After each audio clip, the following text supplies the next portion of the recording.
Queridos amigos, muy buenas tardes. Nuevamente en el segmento de nuestro programa de Educación y Política en Canal B, el canal de Bicentenario. Esta tarde me acompaña un comunicador, pero de esos comunicadores. Henry Rafael, analista político, profesor universitario y presidente del Instituto de Comunicación Política y Gobierno, quien nos va a transmitir sus experiencias, su sabiduría, sus sapiencias, todo lo que este hombre sabe, porque sabe mucho. Y me ha convencido muchas veces.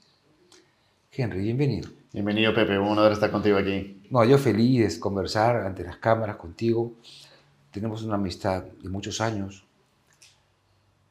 Y además, en el marco de nuestra amistad, he sabido conocer y aprender de tus conocimientos en el cambio de la comunicación política.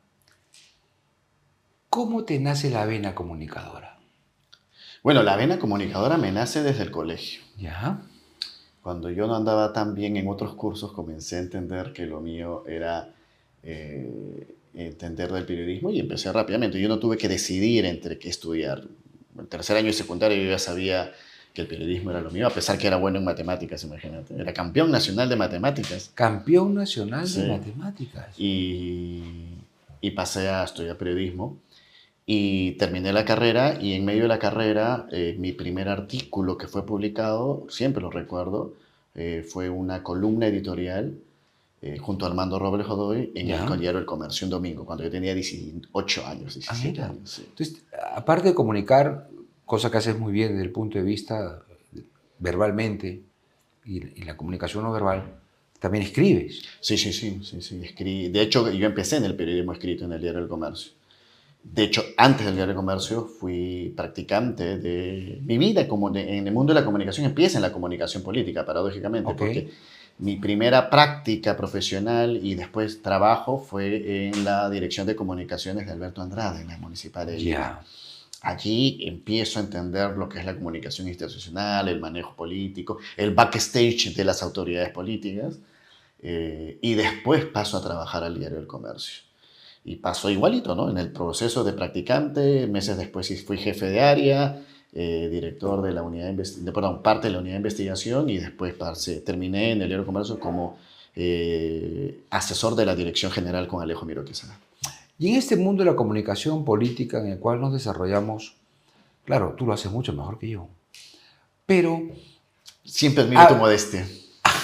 ¿Ha habido una evolución? ¿Crees que los políticos nacionales, lo que tenemos, se preparan en el mundo de la comunicación política? ¿Qué percibes tú?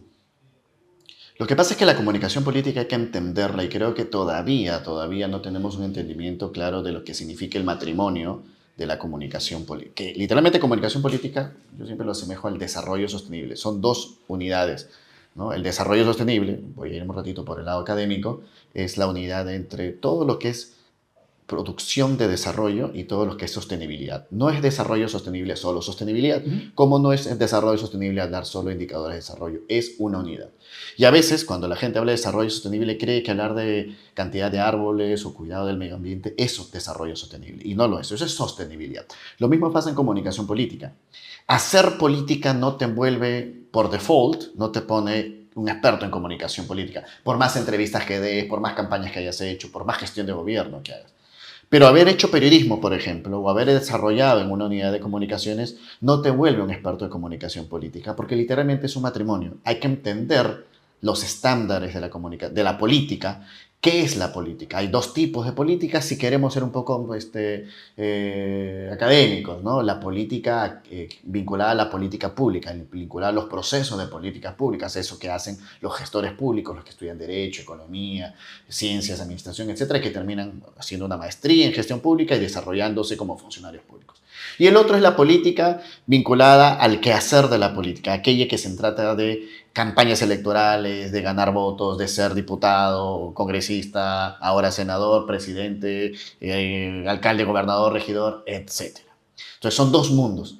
Pero hay que entender los procesos que hay detrás de eso. Solamente, mira, un subproceso de la comunicación política vinculado al gobierno es el legislativo.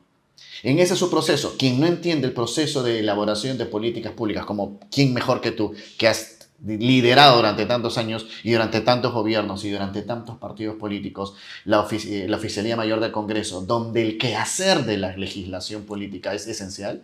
Si no se entiende eso, no voy a saber de comunicación política. Bien. Ahora imaginemos lo que significa entender los temas regidoriales, municipales, políticos, congresales, y después el ejecutivo, ¿no? El manejo del ejecutivo. Entonces hay que tener un entendimiento de la política.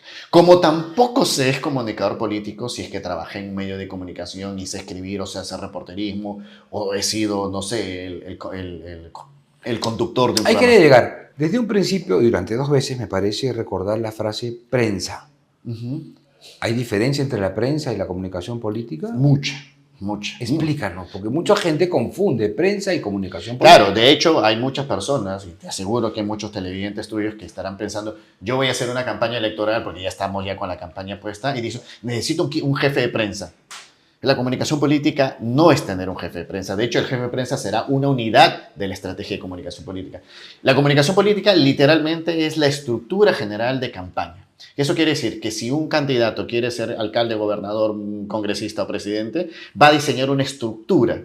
Esa estructura tendría que ser liderada, normalmente como sucede en otros países, quizás después te cuento algunas experiencias fuera del país, donde el que lidera la estructura de campaña es un comunicador político. ¿Por qué? Porque justamente tiene que entender las matrices y todo lo que rodea, el aura que rodea la política, y entender la esfera de la comunicación, donde en la comunicación hay prensa, relaciones públicas, publicidad, redes sociales, protocolos. Y tiene que armar una estrategia de todo eso. Y ahí hay eso. que armar, y cada una de ellas tiene una estrategia, como en cada parte de la política hay una estrategia legal para pasar temas electorales, hay una estrategia logística, hay una estrategia financiera.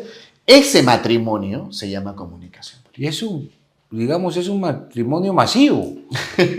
Es un matrimonio que implica mucho conocimiento de causa, de experiencia. Esto no se va a ganar en una escuela. Y hay que meterse a hacerlo, hay que tener la experiencia para ¿Y el hacerlo. comunicador político debe ser analista político también?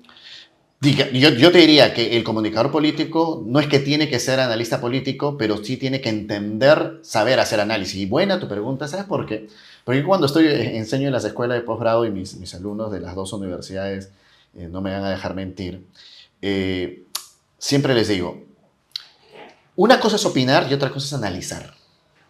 Yo recuerdo uno de mis profesores más queridos que se llamaba Hormuz Shadadi, que por poco me jaló en su curso de análisis de política internacional en Boston. Él llegaba a clase y nos saludaba, hola dioses, ¿cómo están? Y toda su vida era Dios Pepe Chevasco, Dios Henry, Dios María, Dios Juan. Y nos hablaba solo de dioses, siempre nos ponía God Henry, God Pepe. ¿Y por qué? Porque en su manera era meternos que cada vez que hablábamos teníamos que hablar en calidad de Dios. ¿Qué es un Dios? La persona que está arriba y es capaz de ver. El que está arriba ve, observa, analiza. Ya después tomas una opinión o una posición política. Y a veces confundimos análisis con opinión. Y el análisis ese es el que más le vale a un político, a un funcionario público, a un candidato. Porque cuando eres analista no opinas, estás dándole como un diagnóstico. Tú y yo estuvimos hace poquito, y gracias por haber aceptado estar en el EDIRCOM 2024. Todo un éxito, te felicito. Un éxito, Lindo, la verdad. Un gran evento que esperamos, ya después voy a contar los preparativos para el próximo año, pero tuvimos a 12 candidatos presidenciales de los que ya están inscritos en partidos políticos, tuvimos a 4 ministros de Estado, tuvimos al Contralor General de la República, tuvimos conferencistas de todo nivel, tuvimos a los asesores de la campaña de Bukele, a la jefa al que hizo la campaña de Rajoy, de Felipe Calderón, al que hizo la campaña de López Obrador, digamos, para tener una mixtura. Justamente la comunicación política está en mixtura, ¿no? En comunicación política tú no haces ideología política, tú no haces partidarismo, tú eres un experto. Y termino justamente con las palabras de Malena Dip. Malena Dip es la directora de comunicaciones de la jefatura de gobierno del presidente Milei. Ella estuvo con nosotros, sí, claro. Y ella dijo una palabra. Cuando los políticos, cualquiera que sea, tienen un problema legal, van a un abogado. Probablemente van a 2, pero literalmente en el 70% de sus acciones a carácter penal, civil, se van a circunscribir a lo que el abogado o el bufete de abogados les ha dicho. No van a agarrar y van a decir, espere, voy a llamar a otro, van a llamar a una junta de asesores para escuchar al abogado y evaluar si el abogado tiene la razón y cada uno va a cambiar lo que el abogado va diciendo. Más aún si van donde un médico. Yo dudo que si tú tienes cualquier enfermedad, cualquiera, no voy a nombrar ninguna, pero vas donde tu doctor, normalmente lo que haces es, bueno, doctor, te da la receta y tú compras la receta. O tengo que ir a la quimioterapia o lo que sea, voy al estudio tal. Eso es un profesional. La comunicación política bien hecha, bien profesionalizada, es lo mismo. Pero muy pocos políticos toman la opinión política de un comunicador político o un estratega político a ese nivel. Siempre toman como una opinión a la cual hay que someterla, ¿no? Al harén de los allegados, de los amigos. Siempre hay alguna igual. De ahí nace la famosa frase de que en política a veces en vez de contratar un community manager, contratas a tu sobrinity manager, ¿no? Que es básicamente la forma muy, muy informal, como en el Perú, por ejemplo, se manejan las campañas electorales y peor aún, la gestión de gobierno. Es que las campañas electorales, en lo que yo he podido apreciar en mis años, no son tomadas de una manera estratégica ni científica. No. Muchas veces el candidato, propio candidato es su jefe de prensa, el propio candidato es su logística, el propio candidato es el sabelo todo. Y cuando recibe un consejo del especialista, como tú dices, lo somete a otras opiniones entre sus ayayeros, sus amigos, la esposa y qué sé yo. Sí, mira, yo he tenido la oportunidad de trabajar en varias campañas presidenciales afuera. Una de ellas es de una persona, no quiero decir el nombre porque hoy a mí no me atrae su posición política en la región. Pero en la campaña que nos contrataron junto a un estratega, yo no fui el estratega general, yo fui parte de esa operación, tuve la oportunidad de ver cómo es que un candidato a la presidencia, entendiendo su función de candidato a la presidencia, delega a una persona la operación de la estrategia y la ejecución. Y lo que él decía, yo puedo estar en desacuerdo, pero al final de cuentas los especialistas son ustedes y vamos a ir. Donde él ponía decisión son en aquellas cosas de carácter político, ideológico, que tenían que marcar un cambio en su figura, un cambio en su mensaje, lo que sea. Pero la operación estratégica siempre la delegó. A mí me sorprendió. Me sorprendió porque normalmente tiene la figura de ser un tipo autoritario, y creo que lo es. Pero para efecto de su campaña tuvo y ahí viene su inteligencia. No lo hacía porque quizás no le gustaba o le gustaba el asesor que había contratado. Lo hacía porque en su inteligencia decía que era necesario hacerle caso a la estructura. Y ganamos la campaña. No, y yo me encontraba con políticos en campaña electoral en el que me decían, Pepe, si tú me dices levante el brazo, yo lo levanto. Échate, me echo. Me tiro, me tiro. O sea, yo voy a hacer lo que tú me sugieras y yo me dedico a estudiar mi plan de gobierno, a estudiar esa parte y el resto está en las manos de los especialistas. Sí, yo tenía un personaje que tampoco quiero revelar porque sí es peruano, porque yo tuve la oportunidad, gracias a Dios, de estar en la última campaña presidencial en la preparación al debate presidencial. Uh-huh. Y hubo una persona muy respetada en el Perú, con una trayectoria impecable, un economista de alta relevancia en el país y afuera del Perú, que decía que yo era el Walt Disney y él era Mickey Mouse, ¿no? Y para mí era gracioso escucharlo de un personaje de ese tipo. Pero hay que tener cuidado allí donde donde pinta la raya del ego.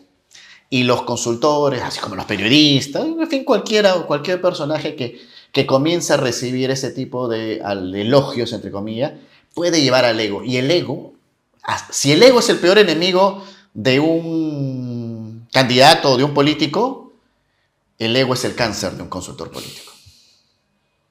O sea, ni siquiera es el enemigo. El ego no está al frente de nuestro. Adentro. El ego, cuando se deposita adentro, es el peor, porque el ego comienza a tomar decisiones y normalmente el ego siempre se equivoca. Ahora, hablamos de campañas electorales. Uh-huh. ¿La comunicación política es igual en una campaña electoral que cuando ya eres gobernante? No, porque allí viene el distanciamiento. La comunicación política tiene dos ejes. El eje campaña política y el eje gestión de gobierno. Por eso el instituto que yo tengo se llama Instituto de Comunicación Política y Gobierno, haciendo un poco de diferencia el manejo de la comunicación para campañas y para gobierno. Y son completamente distintas, no lo podría resumir de una forma pragmática, va a sonar a veces feo, pero siempre lo hago en cualquier conferencia, que es en campañas electorales, los seres humanos son números, dejan de ser personas. En campaña electoral, cada ser humano tuyo y cada persona que nos está viendo, ustedes para campaña electoral son números. 1, 2, 3, 4. No hay más. Si te desconcentras de eso, es probable que pierdas el foco de lo que buscas. Porque el único objetivo de una campaña electoral Votos. es votos. No hay otro objetivo. Salvo, hay un salvo siempre, que la campaña sea hecha para no ganar. Yo siempre recuerdo. ¿Qué pasó? Mi primera campaña electoral en la que tuve participación fue en Estados Unidos para la alcaldía de Boston, pero en el Partido Demócrata, y fue para perder. Ah, mira, ¿y por qué sucede eso?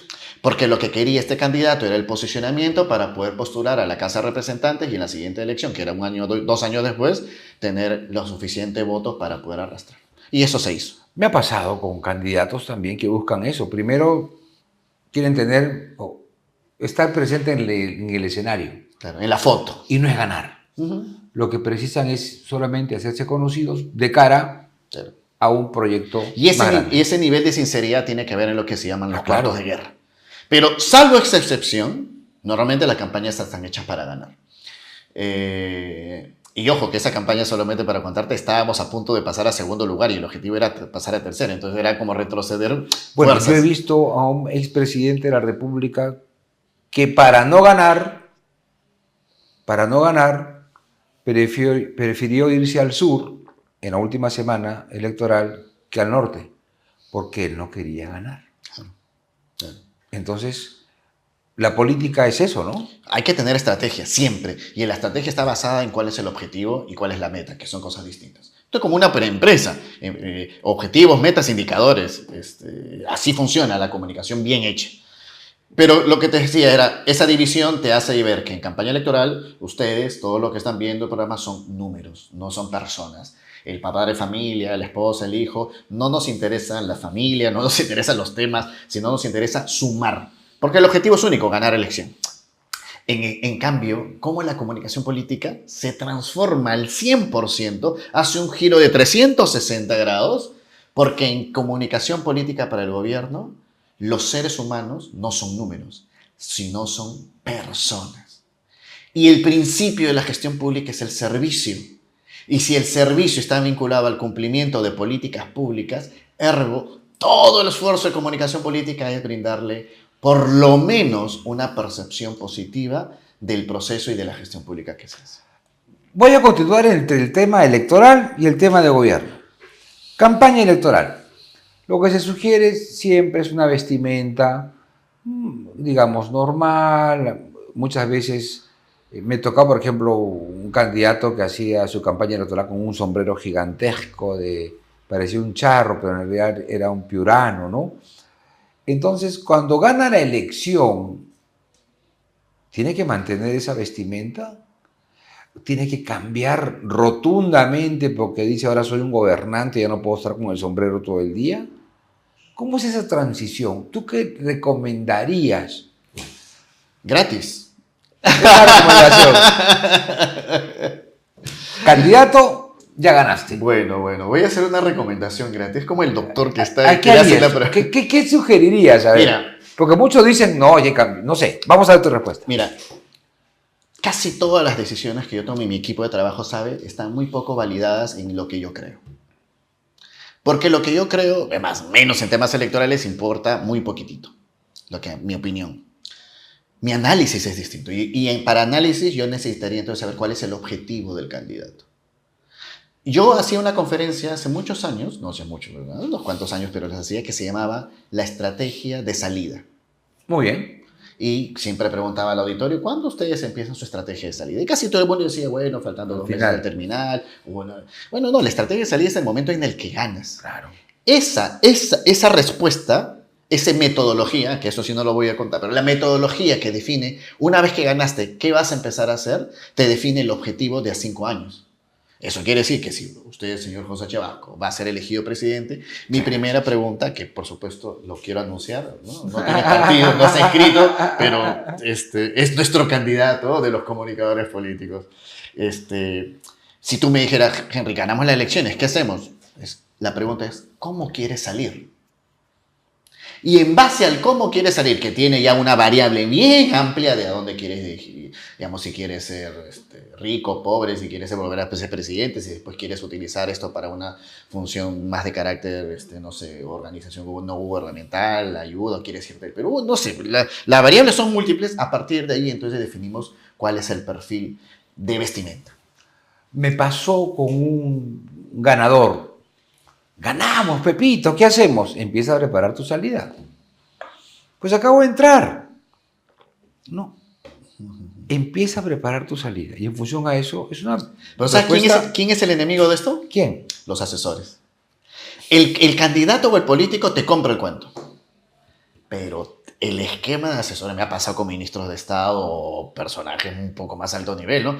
Que te compraron, que hay que empezar a hacer estrategia de salida, pero los asesores o el ayayerismo que se sulma cuando ya ganaste, te comienza a aislar y te capsula y te deja fuera de la realidad.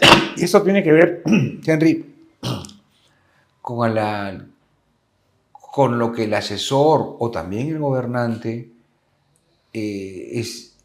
interpreta el poder. Claro. Cuando ya asumes un cargo y te sientes poderoso, piensas que el reloj no avanza. No, yo sí siento que esas sillas donde se sientan tienen un imán. Muy extraño, porque todos llegan diciéndote, sí, el poder es efímero, sí, esta vaina no dura para largo, no, sí, vamos a estar siempre cable a tierra. Se sientan y de pronto ya no se pueden parar. Creo que solamente se pueden ir al baño. Hay un algo, ¿no? Sí, pero hay una sensación donde, me acuerdo en un momento, alguna ministra de Estado, a quien le tengo mucho afecto, le dije, es momento de renunciar. Porque además, en la estrategia que habíamos diseñado durante un año, era válida la renuncia. Y se demoró 1 mes y medio y lamentablemente los resultados por esa demora en esa decisión fueron peores. Claro, porque también hay que saber salir. Exacto. Siempre. No es cuestión de salir por salir, no, hay que preparar la salida. Sí. Y en ese caso, míralo al Fideo. Tu recomendación fue muy buena, porque tú debes salir cuando estás arriba, no cuando estás abajo. Claro, porque incluso el estar arriba es efímero. Claro. O sea, salir con la sensación de triunfo es una cosa distinta. Con la percepción. La percepción, ¿no es cierto? La percepción, sí. Claro. Ahora, en este tema de la administración de poder, donde mucha gente cree que van a tener el cargo para toda la vida y no se dan cuenta que esta cosa pasa más rápido que lo que puedas pensar. ¿Cómo ves, desde el punto de vista del análisis de la comunicación política, voy a hacer la primera pregunta, al Congreso? ¿Cómo ves el Congreso comunica, no comunica, comunica mal, comunica bien? ¿Qué percibe de eso?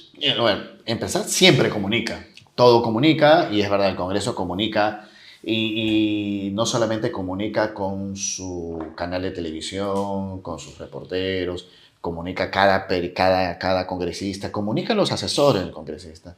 La comunicación es muy amplia. Alguna vez en alguna clase, en alguna institución que dábamos un taller, preguntábamos, ¿no? Me traían al director de planificación, de logística, al asesor legal, y ellos estaban diciendo, ¿para qué me han traído un taller de comunicación? ¿No? Entonces, cuando yo les preguntaba, señores, acá que estamos toda la institución reunida, ¿quién es el responsable de la comunicación de la institución? Y todos señalando al director de comunicación, ¿no? Y entonces él decía, yo, encima él decía, yo, ¿no? Como así inflando el pecho. Y después del taller, claro, cuando se hacía esa pregunta eran todos y todos se paraban porque entendían que el proceso de comunicación es universal de todos los que forman parte. Más allá de que eso puede parecer teórico, ciertamente hoy la imagen del Congreso es negativa. Y yo creo que es negativa porque el sistema político que se creó y que tenemos hoy para elección popular es bastante adversa a lo que debe ser la imagen de un legislativo, ¿no? Hoy no hay primarias, se unen, ¿no? Acaba de terminar el 12 de julio, el viernes, la inscripción en partidos políticos y ves a muchos congresistas en casas electorales donde tú jamás te los imaginarías, ¿no? O sea, el sistema de elección y de funcionamiento del Congreso no está hecho para el mundo de las comunicaciones de hoy, ¿no? Yo diría que no está hecho para las necesidades de políticas públicas que hoy necesita una nación. Porque yo analizo el tema parlamentario y digo lo siguiente, ¿no? Cuando yo empecé en el Congreso hace muchos años, la estructura legal de funcionamiento de la Asamblea Congresal, cuando se unían los senadores y los Claro, diputados, qué lindo era eso. en año 1980, pero funcionaba con un reglamento de 1847, ¿no? Entonces, bueno, el tema se moderniza hace 30 años en el funcionamiento del Congreso, pero la manera de elegir hoy, por ejemplo, el voto libre, la manera en que los parlamentarios están expuestos todo el día con esto de las redes sociales, hacen de que sea la vida más transparente. Ujú. Y la transparencia deslegitima, porque ya hace ver tus errores, ¿no? Si nosotros camináramos, digamos, desnudos por la calle, verían pues nuestras estrías, nuestros cortes de operaciones, nuestros barritos y lo que sea, y el ser transparente el exceso de transparencia te hace menos atractivo. Ujú. Este exceso de transparencia, de elegir congresistas cada 5 años, en el cual los políticos se deslegitiman mucho más rápido, pues, en estructura legal, ¿tú crees que es condescendiente con el mundo en que se vive hoy? Creo que hoy el mundo, y qué bueno que acabas la pregunta con esa palabra, el mundo que se vive. El mundo ya no es el Perú. O sea, para los peruanos en teoría el mundo es el Perú. Pero el mundo está, digamos, dentro de mejor dicho, el Perú está dentro de un universo muy afectado por todos los cambios sociales, políticos, ideológicos y tecnológicos por sobre todo, que muy poca importancia se le da en el Perú a la tecnología. Pero creo yo, para ser honesto, que hoy los congresistas del Perú tienen una manera muy poco profesional de manejar su figura política. ¿Qué quiere decir eso? Que todavía consideran, o una de dos, ¿eh? y no es ninguna de las dos, que su imagen política está basada en su relación con los medios de comunicación, que tienen una incidencia muy chiquitita, y otra es que no le hacen caso a los medios de comunicación y creen que todo está en las redes sociales. Y se olvidan del otro elemento que es el territorial. Y a veces te van por la tercera vía y solo hacen territorial. Y descuidan lo digital o descuidan los medios de comunicación. Y nuevamente, una estrategia de comunicación tiene que ser global.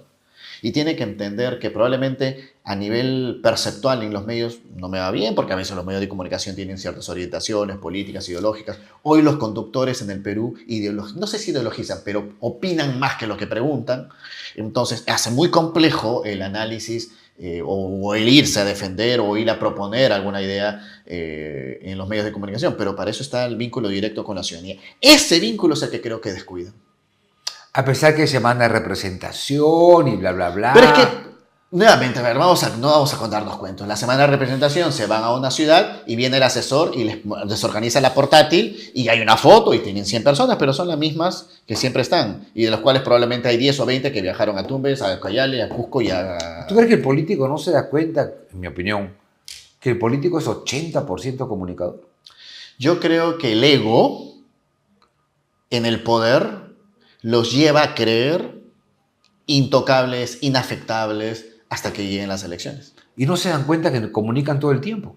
No solamente no se dan cuenta que comunican todo el tiempo, no se dan cuenta que cuando están en una situación de constante visibilidad, cada acción puede sumar. O restar. O restar. No, porque yo escribí en mi columna del Sábado en Expreso, decía yo que las matemáticas políticas no tienen nada que ver con la matemática pura, ¿no?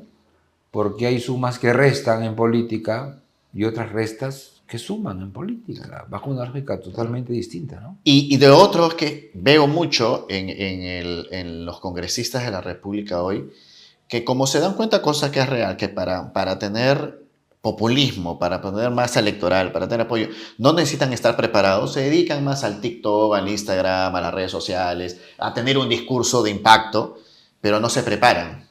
No estudian. No estudian. ¿Cuántas veces yo no sé si Yo te ha he pasado? notado. Yo les he sugerido. No estudian. Oye, No tú leen. quieres ser candidato a la tercera vicepresidencia de la República, ¿verdad? Sí, ese es mi punto. Ya, pues, ¿cuándo lo vas a hacer? ¿De acá a un año? Ya, pues, prepárate. O vas a ¿Quieres hacer... estudiar? Vete, ponte en una maestría, en un diplomado, especialízate en algo, en agricultura. O sea, toma un tema para que ese tema, mientras haces tu TikTok, haces tu sonrisa, qué sé yo, haces tu show, no sé, te vistes de lo que quieras, bailas, no sé, haces todo lo que sea necesario para tu tema de redes, Pero en el segundo que te sientas y te preguntan sobre macroeconomía, microeconomía, sobre el PBI, sobre la importancia de la minería en el Perú, sobre los factores que hacen que la economía se movilice, etcétera, etcétera, tú no vas a estar respondiendo, bueno, sí, es que yo creo, me parece, y se note que tus capacidades de conocimiento son básicas, ¿no? Movía la cabeza porque pensaba en el otro lado, el gobierno. Esta famosa figura del vocero presidencial, vamos a empezar por eso. En otros países existe la vocería.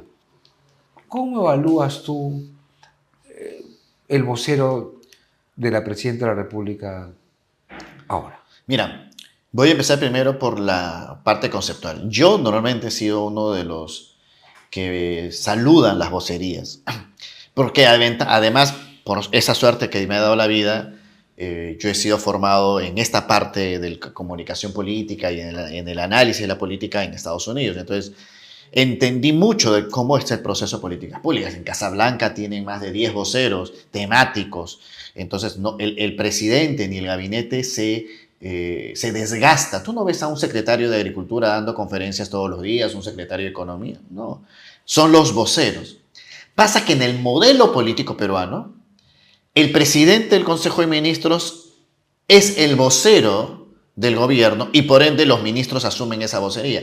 Y como además les encanta la cámara, les encanta la televisión y tienen intereses de carácter político, ideológico o electoral, saben que esa posición les es favorable para los intereses ulteriores que son sanos. No estoy hablando de intereses ulteriores negativos. Ser candidato, querer ser luego congresista o alcalde o lo que sea, no es nada negativo, absolutamente. Al contrario, es muy bueno que haya personas que tengan esos objetivos. Pero volviendo, entonces, creo que cuando comienzan a tener esa visión de para qué me sirve la vocería, te comienza a deslegitimar se comienza a deslegitimar cuando abres una estructura de vocería. Y creo que ahí ha sido el error de la Presidenta de la República, es imponer una vocería sin haber reestructurado y legitimado al interior del gabinete. ¿Por qué? Porque entonces esa vocería hubiera entrado sin ese primer encontrón que fue notorio con el presidente del Consejo de Ministros. Yo personalmente, en mi opinión, yo le veo capacidades comunicacionales muy interesantes al vocero del gobierno. Sí, una capacidad de explicar, de comunicar. Y no es un comunicador, no es una persona más vinculada a la gestión política. Lo cual nos demuestra que una vocería siempre puede ser una opción. El problema de la vocería es cuando ya te deslegitiman. Y además creo que esta vocería es multidisciplinaria. Mucho. Y eso lo debilita. Y eso lo debilita. Por eso te hablaba de Estados Unidos. Claro, bueno, en Chile tienes 10 voceros. El vocero en temas de agricultura, el vocero en temas energéticos. Así es. Exacto. Política espacial, etcétera, etcétera. Porque este es nuestro señor vocero que habla muy bien, que me cae muy bien el señor. No lo conozco. Pero al ser multidisciplinario, tiene pues que palabrear. Y allí viene el problema. Y se nota el palabreo. Allí viene, exacto. Es que la vocería, cuando no la estructuras y no la defines, comienza a ser, y más, la hace multidisciplinaria, es claro que ni siquiera el premier tiene la capacidad a veces de manejar todos los temas. Cuando está el premier en una conferencia y dice, voltea y dice, acá esa pregunta la va a responder el ministro de Salud. Ya, el vocero no voltea porque no tiene nadie y entonces comienza a tratar de salvar una situación que hay que darle los atributos. La verdad que en figura se sabe manejar. No, estamos de acuerdo. Sí, o sea, sí, claro, aquel analista fino se da cuenta pues de que lo está... Iba a decir una mala palabra, pero lo está palabreando, ¿no es cierto? Sí, ya te entendí. Es así, ¿no? Pero nadie entendió eso, la gente es inteligente. En redes sociales. ¿Sabe que porque este es el canal B. Conoce del lenguaje B. No, el que ve canal B sabe que hay un lenguaje A y hay un lenguaje B. Y si nos escucharan hablar, hay un lenguaje C, pero ahí nos quedamos. Ahora, Henry, ¿por qué crees que la presidenta... Pasa con el presidente del Congreso, pasó con Castañeda, dejan de hablar con la prensa? ¿Qué es? A ver, creo que es el primero voy a ponerme en el punto intermedio. Creo que efectivamente los medios de comunicación hoy tienen una opinión desfavorable a la Presidenta de la República y han hecho que los periodistas de estos medios de comunicación tengan ya este perjuicio con los medios, con la Presidenta. El problema, a mi manera de ver, es que la Presidencia de la República, la figura de la Presidencia, yo no voy a hablar de la Presidenta Dina Boluarte, pero la figura de la Presidencia siempre tiene que entender que es un ser superior, que es el que dirige el país. Entonces no se puede poner de igual a igual. Si estos me maltratan, yo los maltrato. Y creo que ahí hay un primer error. Es la arrogancia a veces de los asesores, de los amigos que dicen, no, ni le des bola. Lo que no quiere decir es que tienes que estar todos los días atendiendo a los medios de comunicación. Claro, es una pero podrías, mira, un jefe de Estado es la persona más importante del país. Tiene todas las capacidades, todo el poder para poder sentarse, conversar, dialogar, generar puentes, buscar vínculos. Creo que eso que se hacía antes, porque sí se hacía, gobierno de Alan García, hasta el gobierno de Pedro Pablo Kuczynski, mucho en el gobierno de Ollanta Humala, se hacía ese tipo de trabajo, ¿no? Lo que se llamaba el cabildeo, no solamente a nivel congresal, sino el cabildeo a nivel de todas las esferas, que es conversar. Ramiro Priale decía que quizás las nuevas generaciones ni saben quién es, pero era un legislador, un senador importante en el Perú, decía, dialogar no es pactar, y hay frases a mí que me manejan. Esa búsqueda de un diálogo creo que normalmente la arrogancia y el ego del poder hacen que la gente diga, no les hagas caso. Y yo creo que ese es un error. Por lo mismo que acabo de decir, no quiere decir que para gobernar necesites a los medios de comunicación. Hoy en el Perú eso no es real. Ya los medios de comunicación tienen poca incidencia en la sociedad. Claro, muy poca. Pero además, cuando tú hablas con los que dirigen los medios, o los jefes de prensa, o los directores, o editores, ellos son pues libres en publicar lo que quieran, ¿no? Pero también es importante que conozcan a la persona. Sí, claro. Porque al conocer a la persona, la percepción que tiene ese señor del medio de comunicación cambia. Sí, claro. Y al conocerlo dirá, pucha, mejor le doy garrote, pero le voy a quitar el clavo al garrote, solamente el garrote sin clavo, ¿no? Entonces la percepción cambia y ese relacionamiento, pues, es la base de la política. Mira, yo te voy a hacer un ejemplo contigo, Pepe. Voy a hacer una dinámica, si me lo permites. Claro. Acá en vivo contigo. Perfecto. Cuando yo te conocí, yo era, digamos, un poco menor que tú y entonces era el señor oficial mayor y veía solamente tu imagen. Para mí eras inalcanzable. Salían los medios de comunicación que de vez en cuando decían una cosa a favor o negativa y entonces eso era mi percepción. Claro. Y cuando te he conocido a nivel personal, la percepción varía porque tú encuentras a una persona amable, detallosa, que te explica las cosas. Tú me explicabas a mí. Tú no me enseñabas, tú me explicabas el manejo del Congreso, me hacías entender cómo funciona. Yo hoy lo que sé de comunicación política, lo sé porque en parte tú has sido un maestro. Y ahora que estás ante las cámaras, te aseguro que la gente que se llevaba de ti una percepción a partir de lo que salía en la tele, las denuncias, las cosas, todo lo que sale, comienza a variar porque ve la cercanía, ve la persona que eres. Bueno, eso es, los medios de comunicación pueden acercar eso. Claro. Pero cuando uno entra en la arrogancia del poder, yo no he hablado de la arrogancia de las personas, no me atrevería a decir que en el entorno de la Presidenta de la República haya arrogancia de personas, pero sí me atrevo a decir que hay arrogancia de poder. Esa arrogancia de poder hace que yo haga acciones casi con el desdén de que estos no me importan, no me sirven, no salen para nada. Y por supuesto, cuando a alguien le aplicas la arrogancia del poder, te va a responder con mayor violencia. Y no hablo que haya violencia física, pero digamos con mayor acidez, si se quiere oponer. Claro, respecto a es un efecto natural cuando no construyes, cuando no haces política. Así es. Pero acá también es un pecado mortal que uno hable con el otro con el otro, te ven tomando un café. Eso es lo peor. Mío. Eso sí me da mucha gracia, ¿no? Porque los medios de comunicación dicen, no, sí, tiene que entablar diálogos, qué sé yo, tiene que conversar. Y cuando estás en un café conversando con otra persona, ahí están conspirando, están en contubernio. ¿Quién los entiende, hermano? Entonces, y aún así, esto es como un pasaje bíblico, aún así, yo volvería y les daría la mano y primero explicaría. Y no me cansaría de explicar miles de veces, a pesar que me siguen golpeando. Yo leí a propósito de una clase que dicté, Mateo 9, cuando Cristo comía con los publicanos y comía con los fariseos. Y viene un sacerdote y le dice a los seguidores de Cristo, mira a tu maestro cómo come con los pecadores. Y Cristo escucha, voltea y le dice, Cristo le dice, no, a los sacerdotes, los enfermos necesitan médicos, no los sanos. O sea, Cristo le está enseñando a hacer política, porque Cristo conversaba con la oposición, no con los que tenía. Así es. Entonces, ese pasaje bíblico, que creo que yo es muy aleccionador, tiene que ser usado por los políticos. Porque, aquí termino, por favor. No, perdóname. Hay un dicho que dice, ¿no? El político tiene que hablar hasta con el diablo. ¿Estás de acuerdo? No solamente los políticos, porque no tengo nada que agregar a lo que tú dices. Mejor dicho, nada que cambiar. Voy a agregarle otro pasaje. A ver, venga. Los empresarios. Los empresarios que creen que el manejo del Perú está en sus entornos.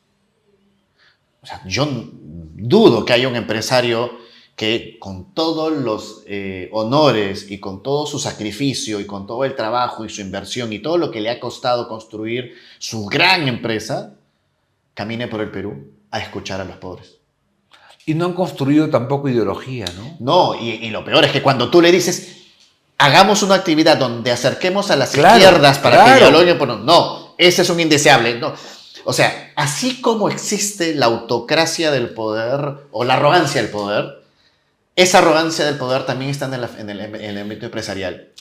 Y esa es probablemente, a mi modesto entender, en mi modesta opinión, parte de los responsables de Pedro Castillo.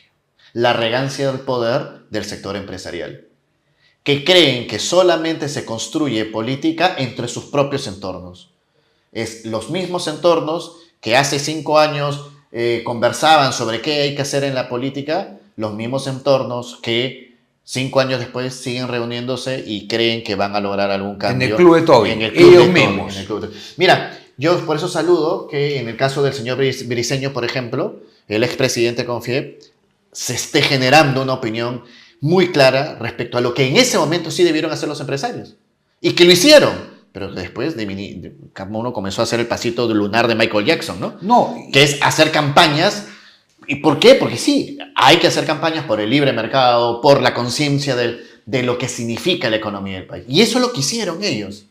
Pero claro, cuando comenzaron las investigaciones judiciales contra ellos, todos hicieron el pasito para atrás. Se repliegan. Es otro tema también de la incidencia de la justicia y la investigación fiscal en la gobernabilidad. Todos somos responsables de lo que pasa en el Perú. Esta gente no se da cuenta, ¿no?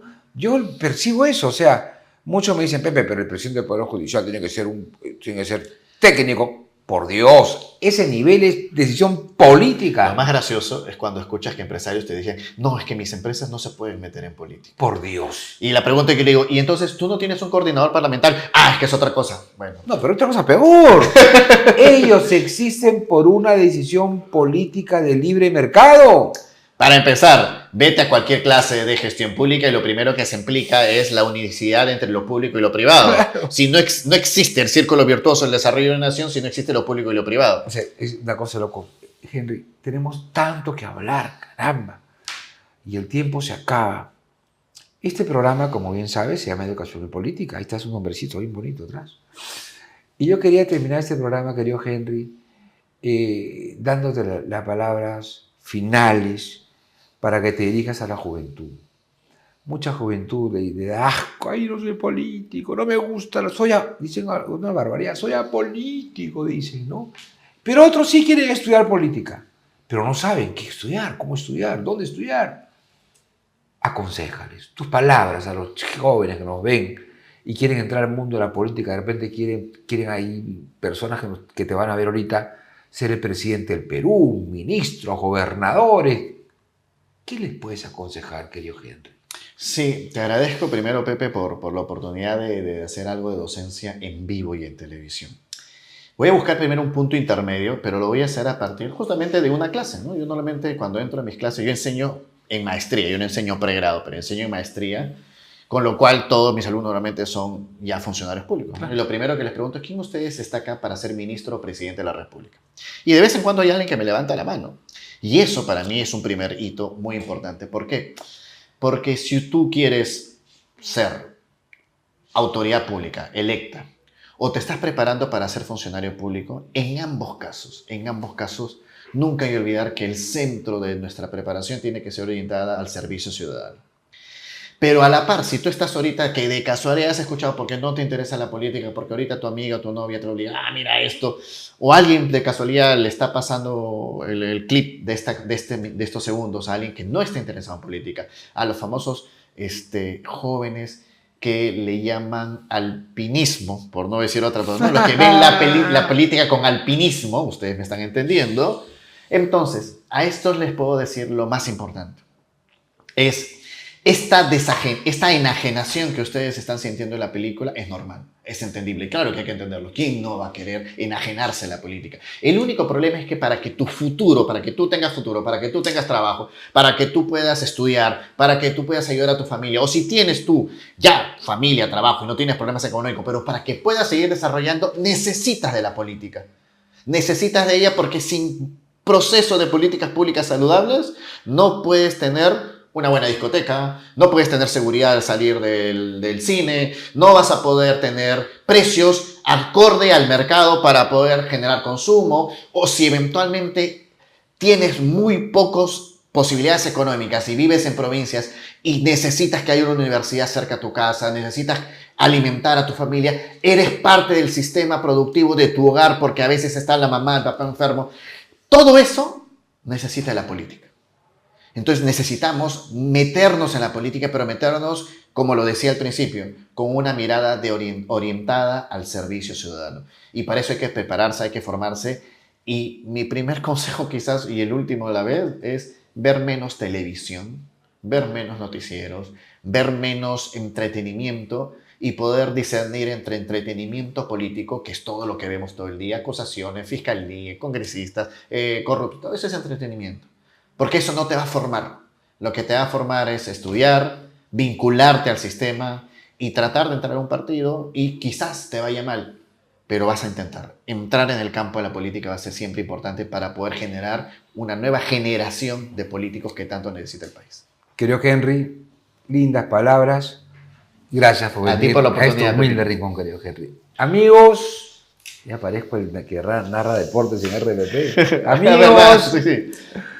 Nos vemos el próximo lunes, siempre por el canal B, el canal de Bicentenario, en el hermoso segmento Educación y Política.